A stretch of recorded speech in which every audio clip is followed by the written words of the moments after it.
Opa! E aí, beleza? Bom, esse aqui é mais um vídeo então da série Freud na Lata. Se você tá chegando agora, bom lembrar que tem alguns antes, tá? Então dá uma olhadinha lá. Pra quem tá vindo comigo, então, né, enfim, a gente segue na viagem. É uma série de vídeos abrigados todos eles, né, enfim, pelo canal do Errâncias no YouTube. O Errâncias inteiro, né, tanto o canal no YouTube quanto o blog errâncias.com são uma iniciativa minha. Eu sou o Wilson Franco, psicólogo, psicanalista, moro e trabalho em São Paulo, e eu pensei no Freud na Lata como uma tentativa de apresentar Freud sem muito fuzuê, sem, né, enfim, sem muito esoterismo, de uma maneira que ajude quem quer pegar aí pistas, né, enfim, itinerários para navegar por essa obra que é relevante até os dias de hoje, apesar do Freud ter vivido um bom tempo atrás. Nesse vídeo, a gente pega a reta final ali da vida dele, uma longa reta. A gente terminou em 1919, né, no vídeo passado, quando ele publica, né, enfim, quando ele profere aquela conferência, Os Caminhos da Técnica Psicanalítica, e agora a gente pega então desde aquele momento até 1939, quando ele morre em Londres, né, enfim, exilado, fugindo ali do nazismo.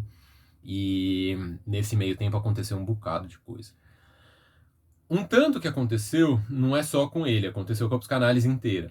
Bom, tanto aconteceu com a Europa inteira, aí um tanto aconteceu com a psicanálise inteira, que nesse momento já tinha várias associações em vários países ali da Europa, muita gente envolvida, todo um maquinário administrativo e tal. E aí nesse período tem, né, enfim, acima de tudo, então, essa iniciativa respondendo à injunção do Freud, né? Então falou, vamos atender o povo.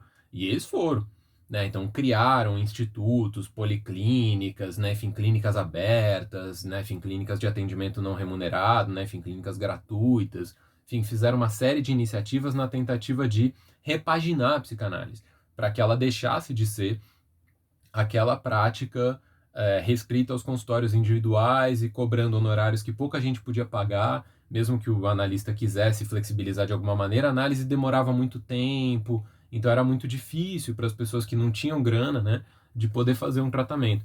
E aí então tem essa tentativa de mexer nisso, né, de mudar a psicanálise, como eu já tinha sinalizado, esse é um esforço que dura até hoje, né? Tem muita gente tentando tornar a psicanálise um pouco mais aberta, um pouco menos elitista, um pouco mais acessível. Agora, ao mesmo tempo em que acontecia esse movimento, acontecia um movimento de formalização.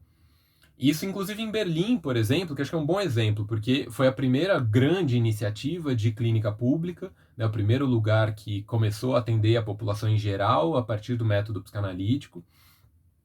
E também foi lá que apareceu o primeiro programa de formação sistemática, formal, de psicanalistas. Então, analistas tinham que fazer, né, enfim, se você quisesse ser psicanalista, você tinha que fazer, né, enfim, tanto tempo de análise com uma pessoa que tivesse tal credencial e fazer não sei quantos seminários teóricos e não sei o quê. A ideia era regular justamente esse movimento de tornar a psicanálise um movimento de maior fôlego, de maior alcance e tudo mais.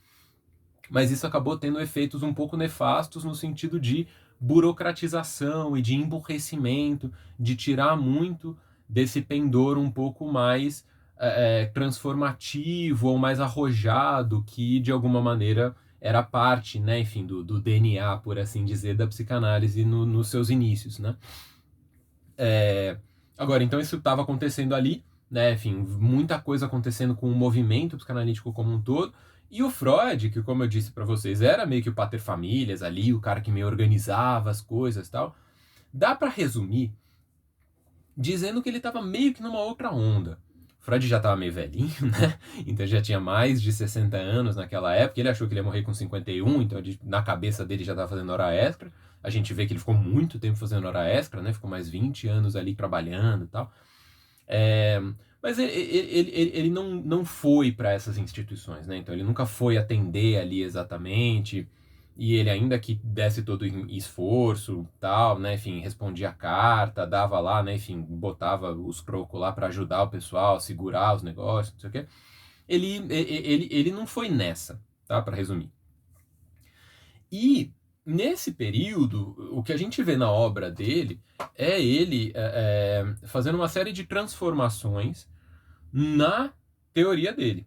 na teoria, na compreensão que ele fazia da técnica, então ele passou por uma série de reformulações.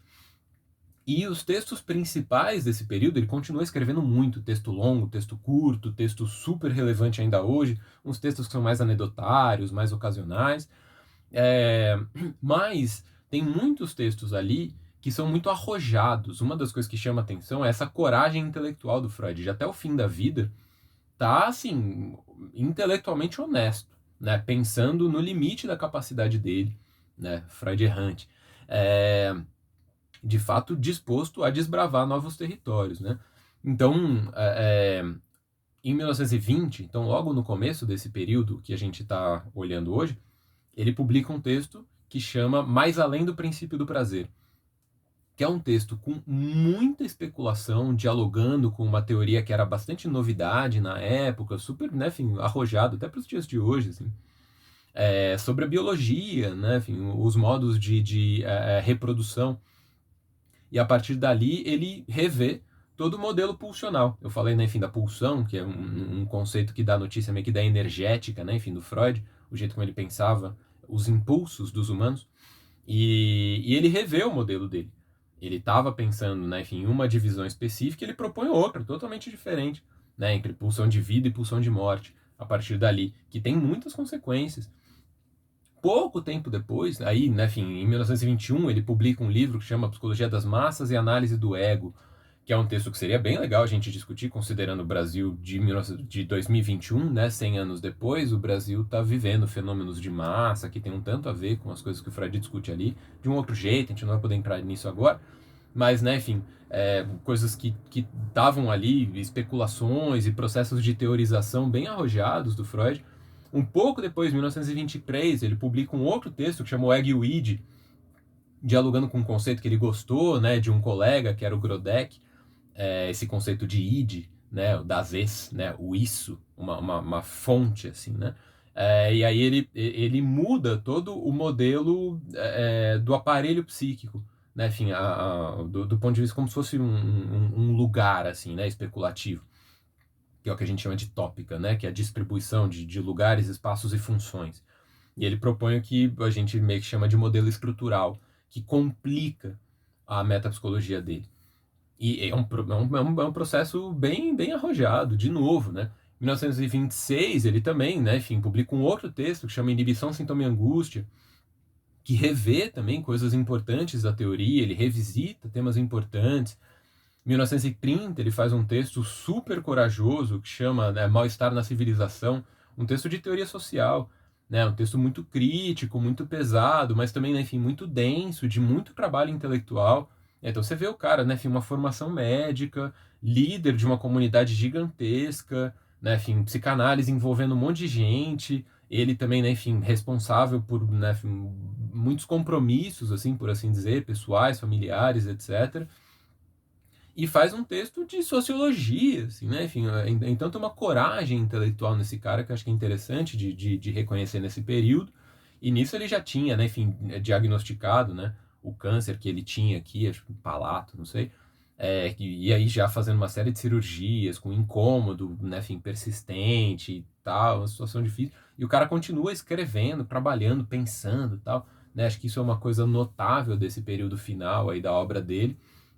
Isso vai até o fim, né? Então, dando um salto aqui, lá em 1937, tipo, o nazismo a toda, Gestapo lá devassando o escritório da editora, né? A filha dele sendo constrangida pela Gestapo, e o cara, assim, trabalhando, escrevendo, pensando, né? Enfim, acaba publicando, né? Enfim, em 1937 mesmo, dois textos, né? Enfim, um texto que chama Construções em Análise, que é um texto super corajoso em relação à clínica psicanalítica, pensando sobre a clínica psicanalítica, levantando esse recurso técnico que seria a construção, né? Que era uma coisa que já parecia meio implícita, mas que ele levanta, explicita e discute.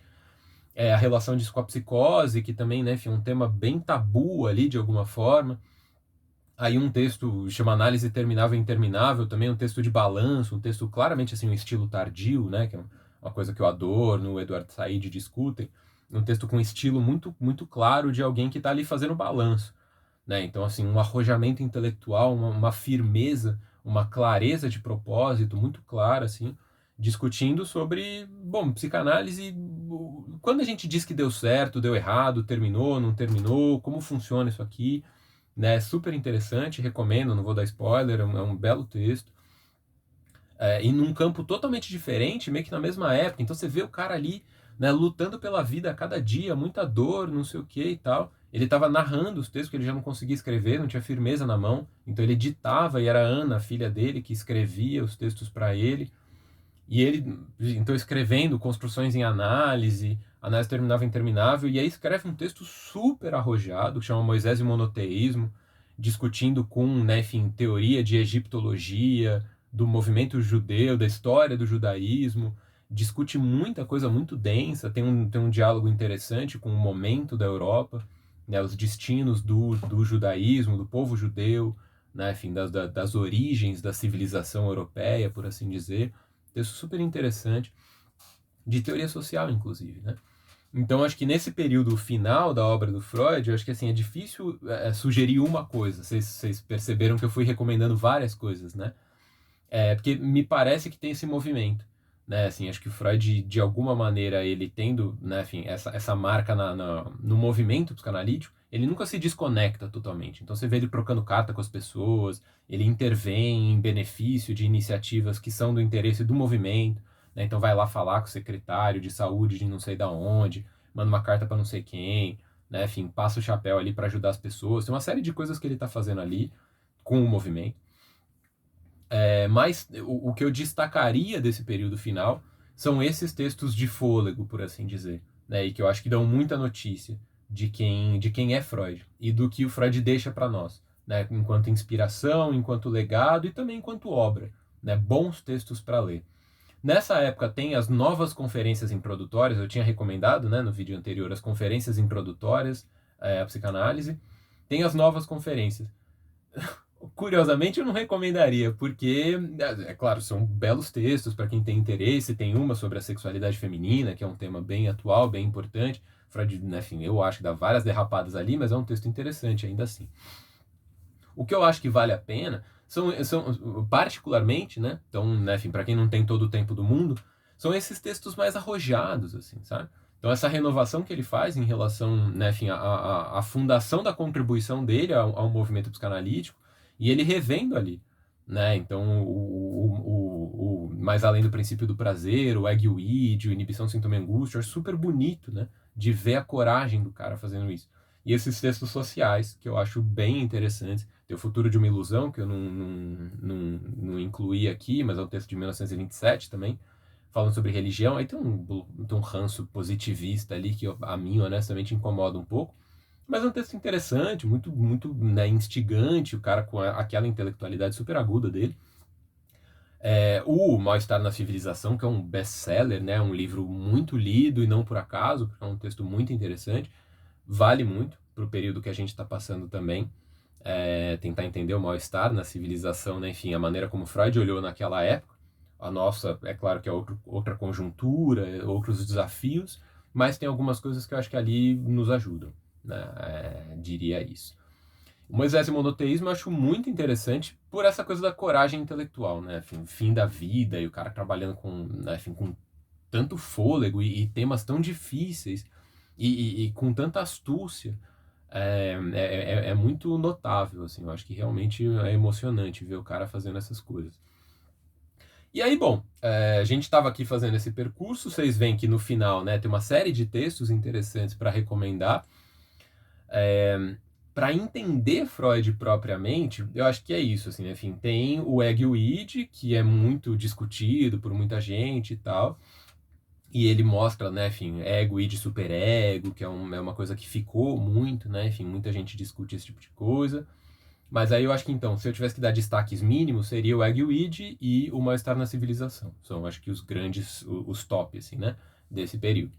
Mas vocês viram que eu pincelei um monte de coisa, porque realmente é um período que eu acho que tem muita coisa boa do Freud para nós.